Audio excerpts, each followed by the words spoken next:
Good morning, everybody. Matt Moda here with another episode of the Dong Report. The Dong Report being where I give out my favorite MLB home run predictions of the day. We got a crazy heat wave going through the nation, which means that it's very juicy Dong weather. So I'm going to have 3 official Dong props for you guys to lock in, 3 official home run predictions to lock in.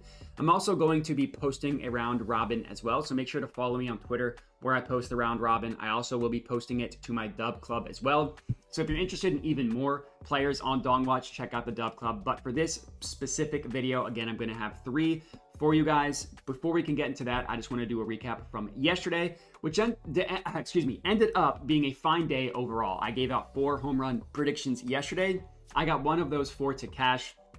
Thank you to Josh Naylor, our juiciest play of the day in terms of odds at plus 550. He came through for us. Because he did, we had a profitable day, up 0.75 units yesterday. On the entire season, we are still down a little bit over 11 units on the year, which that sounds disgusting, but I do want you to keep in mind all of those losses came at the beginning of the year. Like the first 3 weeks of the year, honestly, was just absolutely brutal. Since June 1st, we are up about 6.5 units, and it's been pretty good overall. We've had more days than not where we've been in the green. So hopefully we can continue that today. If you are not already, make sure to subscribe to my YouTube channel. Again, check out the Dub Club. $5 a month gets you everything that I am playing. So check that out in the link in the description of the video. And then for this specific video, like, comment, all that stuff. But let's get into it. So 3 Dong plays officially for you guys to lock in. Starting in the Rangers versus Angels game, I am taking Corey Seager to hit a home run at plus 255 odds at FanDuel. And I'm going to go ahead and put a full unit on this play. So this is a full 1 unit play at the plus 255 odds. And Seager had a brutal start to the year. Basically, the first 6 weeks of the year, he was terrible. He's been really good recently, and he's been really good basically over the past 60 days. And if you look at the pitching matchup along with the weather, he's got a great opportunity to hit a home run tonight. So the run that he is currently on, yeah, it's not quite the run that he had at the end of May, which for those of you that remember that, he literally hit 8 home runs in 8 games in the towards the end of May. Not quite on that level of a roll, but still on a roll. Yeah, he didn't hit one yesterday, but he hit 2 in a row. He hit one on Sunday, and then he hit one on Monday. So it makes sense that he missed one yesterday. But we've seen Seager be able to go on these absurd types of binges. We saw it last year when the Rangers won the World Series. We saw it earlier this year where, again, 8 home runs in 8 days. And even with that horrible, incredibly slow start to the year, because of the home run binges he has gone on in the past 60 days, he's got respectable numbers on the entire season. If you just look at the season-long sample size, ISO rate is 21%, barrel rate is 16.2%, which that's actually a really good barrel rate. That's the excellent category in terms of barrel rate. And his hard hit rate is 49%. Those are respectable numbers. But if you look at the past 2 months, so you look at May 10th till now, that ISO rate jumps up to 32.3%. That barrel rate jumps up to 21.7%. And that hard hit rate jumps up to 59.7%, excuse me. And that's a 60-day stretch that would basically make him the second best batter in the MLB, only behind Shohei Ohtani. That would be the second best ISO rate, the second best barrel rate, and the third best hard hit rate in the entire MLB. Seager is a left-handed batter who is much better when he's facing right-handed pitching. And as you guessed it, tonight, he is facing a right-handed pitcher, Griffin Canning of the Angels. And Canning is a pitcher that just also happens to struggle much more against left-handed hitting. If you look at the entire season, so I'm not even looking at the 60-day sample size where Seager's binges happened. I'm just looking at the whole year. Seager's ISO rate against lefties, 14.4%. Very bad, below average. Against righties, 24.5%, just below the excellent category. And the biggest difference, the reason why his power numbers are so much better against righties as opposed to lefties, is he does a much better job lifting the ball, getting the ball in the air when he's facing right-handed pitching. His fly ball rate increases 13%. Going from a lefty to a righty, it goes from 34.2% to 40% against righties. And for context, that fly ball rate, 47%, that would be the 16th highest fly ball rate in the MLB. So not only does he hit the ball much harder, but he gets the ball in the air as well. Getting the ball in the air is pretty important when it comes to hitting home runs.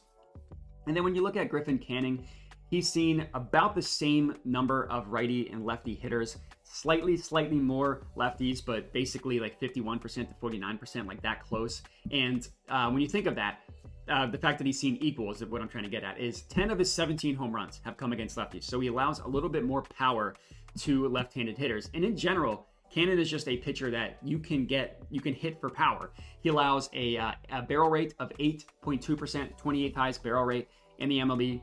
Hard hit rate of 42.1%, that's the 12th highest, and an average exit velocity of 90.4 miles per hour. That's the 10th highest average exit velocity allowed, all the while having about a top 35 launch angle. So his launch angle is not the worst in the league, top 35. So he allows all this hard contact, hard hits, while also a below average launch angle as well. That's a recipe for allowing a lot of home runs. The wind blowing out of the ballpark in LA, which is not known as a hitter's park, but for today it is. So let's hope Seager mashes one coming through for us as our juiciest play in terms of unit size. Next up, we are heading to the Nationals versus Mets game, and I'm taking Francisco Lindor to hit a home run plus 350 odds at FanDuel. So I'm going to put 3/4 of a unit on this one, kind of splitting the difference, as it's not like not super juice play in the plus 200s. It's also not an incredibly juicy play either. So again, splitting the difference here, putting 3/4 of a unit. But this Mets game, amazing game from a weather perspective. And pitching for the Nationals is Patrick Corbin. And despite the fact Corbin's a terrible pitcher, has awful numbers, he actually generally is not a horrible home run specific pitcher. He's generally a ground ball pitcher who gives up solid contact, not a good pitcher, just doesn't allow batters to lift the ball in the air. But even despite the fact that he's pitching, I'm actually going to have two different batters on the Mets today. So I do want to dive into that a little bit. And let's start with the weather. Incredible weather game. As I mentioned, it's hot, it's humid on the East Coast. Humidity is absurd. But for this specific game, 18 mile per hour winds blowing out of the stadium. Generally, the 15 mile per hour mark of wind is when the wind starts to make a real impact. That's kind of the line in the sand. Anything below 15 doesn't have a huge impact, above 15 does. 18 miles per hour blowing out of the stadium is amazing for carry. And then the humidity in the heat also helps for carry. So when you get that wind on top of the humidity, just amazing for our calls. All we need is these batters to get the ball in the air with a little bit of power, and the wind and the humidity and the carry is going to take care of the rest. Let's hope we're able to do that. Looking at Lindor, he's kind of similar to Seager and the next guy we'll talk about. He's having a fine year overall. His season-long stats do nothing to scare you off. ISO rate of 20.2% on the year, barrel rate of 13.7% on the year. Both of those are in the great category as defined by Fangraphs. But Lindor is a switch hitter facing a left-handed pitcher tonight, and Corbin, as I mentioned, Corbin's pitching. Lindor is a switch hitter, so when he's facing lefties, he's going to be batting righty. Against left-handed pitching, his ISO rate goes from 18.1% against right-handed pitching. That's his ISO rate against righties, 18.1%, all the way up to 26% against lefties. So his ISO rate goes from below average power when he's facing a righty to above average power when he's facing a lefty, which means that when he's batting right-handed, he is much better. And it's not just ISO rate either. Sometimes ISO rate can be a little bit misleading. All his stats, from his average all the way up to WRC plus, as basic to as advanced the stats you want to get, much better when he's facing left-handed pitching. And then, as I mentioned, Corbin is more of a ground ball pitcher. He's not known, despite the fact that he's a terrible pitcher, not known as being a terrible home run pitcher, but his numbers are across the board worse when facing right-handed hitting. And as I mentioned, Lindor's a switch hitter. He will be batting righty tonight. His ground ball rate drops 10% going from lefties to a righty. His fly ball rate increases by 14% going from lefties to a righty. And also, Lindor has crushed Patrick Corbin over the last 3 years. He's got 30 at-bats, so pretty decent sample size. In those 30 at-bats, he's got 10 hits, 3 home runs, and another 2 extra base hits. That's 5 extra base hits plus home runs in 10 hits in 30 at-bats. And these two just faced off in June, and Lindor took him yard. Let's hope that he's able to take him yard once again today, cashing out this banger for us. Next up, our third and final pick of the video, also our juiciest pick of the video, Brandon Nimmo to hit a home run plus 575 odds. And this one is best offered at Caesars. So as I mentioned, we're going to have our second player on the Mets. This time going with Nimmo. And I will admit, Nimmo is going to take a little bit more of a leap of faith because it's not as juicy as a matchup for Nimmo as it is for Lindor.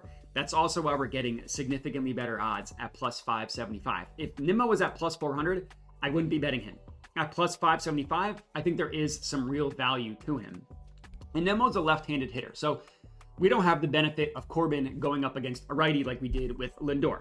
But even when you keep that in mind, this is another situation where the batter, in this case Nimmo, has incredible results against the pitcher, which is obviously Patrick Corbin. Nimmo has, in the last 3 years, 21 at-bats against Patrick Corbin. In those 21 at-bats, he's got 7 hits, batting .333 with 1 home run in that stretch. So yeah, it's not as good as Lindor. Still very good overall. And the same weather benefits that Francisco Lindor gets, obviously Brandon Nimmo is going to get as well. He just needs to get the ball in the air with a slight amount of power. And the weather, the wind, the carry, all that stuff is going to do the rest. And Nimmo is similar to Lindor and Seager in that having a fine year overall. Nothing in his stats on the year to scare you off. ISO rate, 20.8%. That's great. In the great category, what I mean by that. Barrel rate of 12.3%. Also in the great category. And then from there, you look at even deeper statistics. Hard hit rate of 50.7%, 16th best in the MLB. Average exit velocity of 92.7 miles per hour. That's the 13th best in the MLB. And while we have a lefty versus lefty matchup, which generally is not a benefit of the hitter, look at Brandon Nimmo's splits, righty versus lefty. It's almost equal across the board. And it's not, again, like I'm cherry picking ISO rate. Every number from average up to WRC plus are basically equal. They're slightly better against right-handed pitching, admittedly, but very, very close, closer to equal than anything better. So nothing dramatic that should scare you off. And really the play here is at the plus 575 odds. Nimmo's been playing really well recently. He's got great history against Patrick Corbin, and it's a great game from a weather perspective for home runs. Great value play, and that's all we got. 3 official bangers for you guys to lock in. All we need is one of these guys to hit a home run, and we will be green. If we get multiple, we will do a nice dent into our season-long losses or our winnings from June 1st. Reminder to check me out on Twitter, as I will post a round robin, because there are a lot of guys that I liked for an honorable mention, so I figured I would put those in a round robin. We'll also be posting it to my Dub Club as well, which you can get for $5 a month. I appreciate everybody for watching. Make sure to like, comment, subscribe, all that good stuff, and have a good one.